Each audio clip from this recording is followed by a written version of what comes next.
Young and talented are two terms that are constantly thrown around college football. I think they most apply at a place like Tennessee, and specifically at quarterback. We bring in Mike Loveall of Last Word on Sports to talk of the Vols. He's come on the show many times, provided some great personnel breakdown. Mike, we appreciate the time. Let's dive right into Joshua Dobbs, because this kid burst onto the scene last year. It wasn't unexpected because we saw this coming because of the great athleticism, but he really impressed once he took over against the Tide in a loss and then carried the Vols to a bowl game impressively. Mike, if you could kind of set us up with Joshua Dobbs, maybe the skill set and then how it projects to this season and maybe some things he's kind of cleaning up at this point.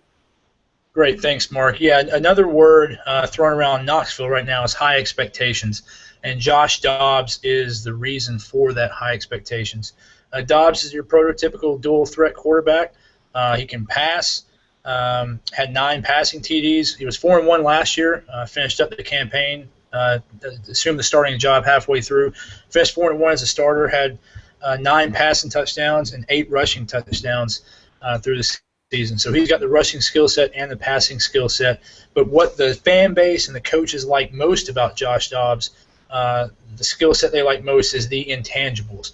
He didn't put up huge numbers, but he was very efficient, and the offense really turned into a different offense once he took over. In the games he started, the points a game and over 431 yards of offense a game. Not just because of the additional yardage that he brings, but because of the fact that he opened up the offensive scheme, and that was one more person the defense had to account for in their schemes. In addition to the role he plays in Butch Jones's offense, a very high-tempo offense, he is a leader. He's a very, very smart guy. He's an aerospace engineer major. I think he just finished up a summer internship with a rocket science firm down in Florida. He's a CEO quarterback. The players, he's well loved in the locker room. The coaches love him. He's coachable, and the fan base loves him.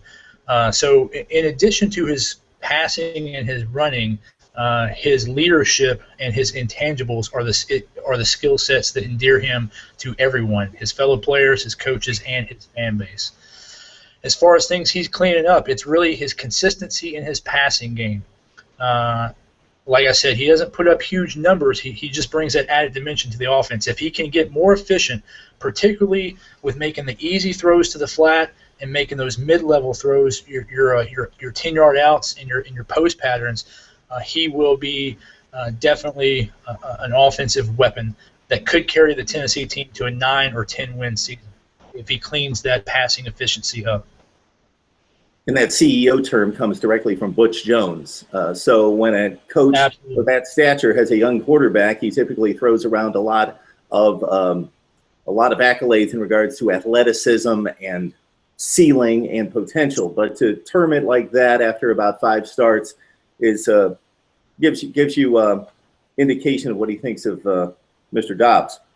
So after Josh Dobbs, who still got 5 starts under his belt, still relatively young, you got a bevy of young quarterbacks coming in who will back up Dobbs in some particular order, if you can kind of give us a feel for the talent behind it, because all these kids have tremendous skill sets, all ranked in the top 10 or 15 at their position. Yeah, so I mentioned high expectations in Knoxville. Those high expectations are one injury away from becoming disappointments. So we talked about Josh Dobbs and the ceilings there. The other returning junior transferred to Pittsburgh as he was a graduate student after the season. Nate Peterman transferred to Pittsburgh because he knew he wasn't going to get much playing time. So Tennessee now has 3 true freshmen as backup. 2 of those were part of Tennessee's 10 early enrollees. So we saw them in the spring game. Quinten Dormady out of Boerne, Texas, got the second-team reps in the orange and white game.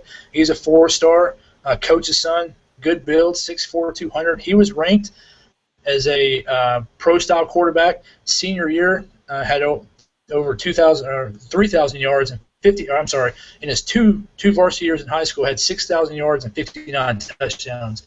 He looked really good throwing the ball in the orange and white game. Now I know it's one spring game, but he looked really good throwing the ball. JuJuan Jennings came in, Tennessee State High School Player of the Year last year. He was rated as dual threat, but I think he's underrated for his passing abilities. Threw for over 2,000 yards and 22 touchdowns just in the air as a senior in Murfreesboro, in probably the most competitive district in Tennessee high school football. He also looked good. He looked good running the ball in the orange and white game. But Dormady did not look bad running, and JuJuan Jennings did not look bad at throwing. They both looked really good for true freshmen, guys who had been on campus for 2 months and had about, I think, 15 practices under their belts. Both of those are true freshmen. And then we have another true freshman, Sheriron Jones, who will be enrolling in school in the coming week out of California, who is supposed to be as good of a passer as Quinten Dormady and as good of a runner as JuJuan Jennings. He was actually, on the overall rankings, probably of those three, the highest ranked quarterback recruit. Now, of course, with 3 guys in there, you got to assume that one's going to be redshirted and one might be moved either to a different position or won't be there in 2 years.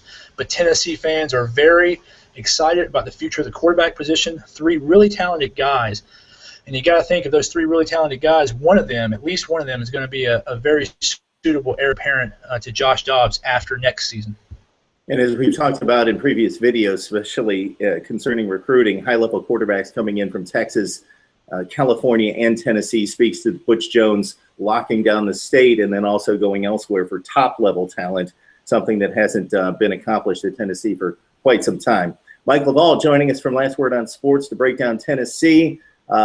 Check out Mike's work on The Last Word on Sports, not just the typical personnel breakdown and the surfacey stuff, but some really good breakdowns about college football in depth. Mike, thanks so much for joining us. Great. Thanks, Mark. Thanks for having me.